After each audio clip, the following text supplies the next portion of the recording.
Scorched Earth Ascension tips, brand new creature dossiers, and the survival of the fittest dropping soon. You're right, kids, it's Raasclark, and welcome to your regular ARK community news. Before we begin, don't forget to hit that like button, subscribe, share around, and let's get into it. So yes, that's right, Winter Wonderland has finally dropped to all platforms, including Switch, surprisingly earlier than most, though worth noting Switch hasn't got all of the content that other platforms have got, but we got a little additional bonus with it. That's right, every creature on every map has a colour right now. There are no normal coloured dinos out there, they are all Winter Wonderland branded, with a plethora of colours out there, including some last additions such as Dark Albino, Dark Violet, Lavender Light Grey, Dino Light Purple, Glacier, Powder Blue, Dino Light Blue, Dino Green Zero, Dark Red, Actual Black, Cyan, Deep Pink, Dark Purple, Mint and Lavender!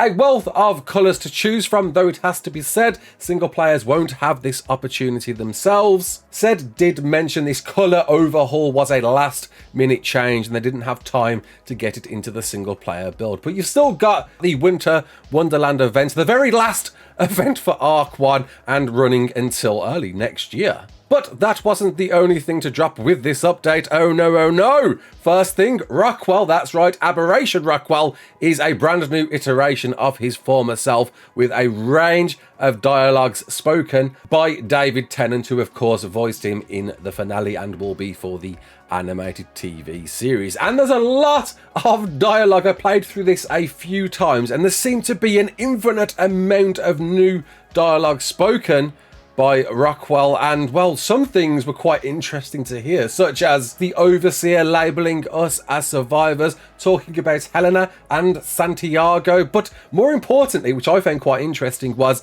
talking about the future and people in tech suits. That's right, Rockwell can see into the future. What does that mean? What does that entail? Only you serious lore nerds out there will know. Nerds, why can Rockwell see into the future? Or is it just a nod to the maps that already released before this patch was dropped with these voice recordings and just a little poking fun at that? Maybe that's what it is here. Or Rockwell does see into the future. And I guess, you know, it is voiced by David Tennant, who plays Doctor Who. So there's something there, I'm sure. One other thing to note is that this fight seems to be actually harder than it used to be. A lot of you have been reporting through to me that it does appear to be, and I did run through it. It does seem there are more balls in my face in this, more earlier on than there used to be, and I'm very interested to hear your feedback if you're finding this a much harder fight. And I guess it's fitting, you know, it was always a bit too easy to cheese. Those who know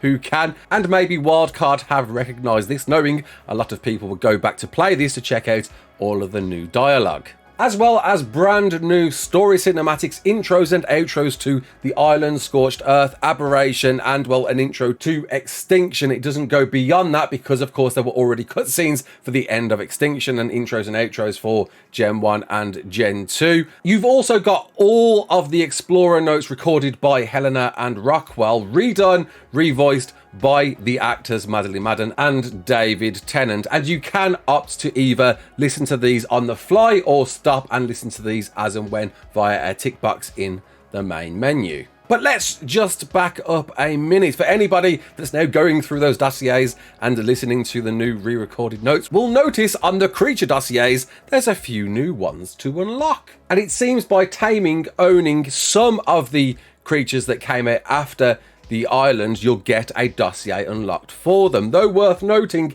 none of these you can actually open at the moment, apart from the Carcharodontosaurus. And well, what creatures exactly are added to the dossier list? Well, there's the Amargasaurus, the Andrewsarchus, the Carcharodontosaurus, the Deinonychus, the Desmodus, the Dinopithecus, Fjordhawk, Griffin, Cinemacrops, and Tropio. Leading me to think, does that make the Amargasaurus canon? And will we see it again in ARK 2? And it doesn't stop there, you get a Scorched Earth Ascension on top as well. When you beat the Manticore, you will get this ending right here in front of me or behind me, I'm not sure where it is right now. And of course, see you travel through to an ARK and get redirected to Aberration, granting you up to 15 15 extra levels if you beat Manticore on Alpha. And well, with this, a few of you are asking what happens to the gear when you ascend. Your character essentially gets uploaded and you need to download it, and that means stuff like elements, well, you can't carry that over, you can't take that anywhere. In fact, ascending right now on Scorched Earth, you will seemingly lose everything, including all of the gear on you and your creatures all gone poof into the air. But don't fear, don't worry, there is a workaround. Firstly, you need to make sure you put all of your gear on your creatures. Then you need to head to 4412 on Scorched Earth to find your creatures flying through the air, falling to the ground. God knows what's going on here. I'm sure it's a bug. I'm sure it's going to be fixed at some point, but that's currently the fix at the moment. That's the only thing you can do. But the creatures will have all of the gear that you left on them from when you beat the boss, so don't worry about that. But you know, I understand the issue there. You can't transfer elements, so with ascending and uploading your survivor to get those levels, that was the issue that created this issue. But I'm sure there will be a fix soon, and it does make me wonder, could we ever see element transferable?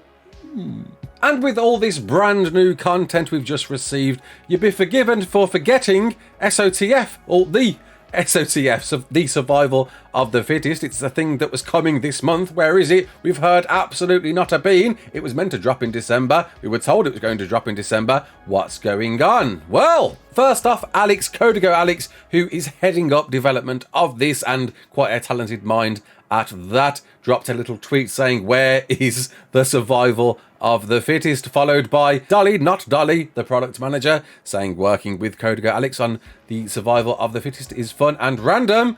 And then said, followed up to let us know, I'll have info this Friday, but it's soon, in response to someone asking exactly what is going on. Meaning, it's coming, people. Oh, yes. The long-awaited, hotly anticipated, reimagined revival of Survival of the Fittest is very near to us now. Maybe next week, the way I'm reading this. Don't get your hopes up on next week, but I'm going to take a stab if they're saying soon, and we're going to get details this weekend. It could be quite a possibility if it's going to land in December. When else are you going to drop it, people? And I can't wait to get stuck into this new prototype version that's going to be added to the base game, it sounds like, and just see how much fun it is cross-playing against console users as well. PlayStation and Xbox and PC all come together finally to converge to the center. Is that the words? I don't know. Maybe it is. Exciting times ahead, and I'll see you in the next one, I'm sure, covering exactly what's going on with SOTF. Until next time, my name's Raasclark. Don't forget to like, share, and subscribe, and as always, peace out!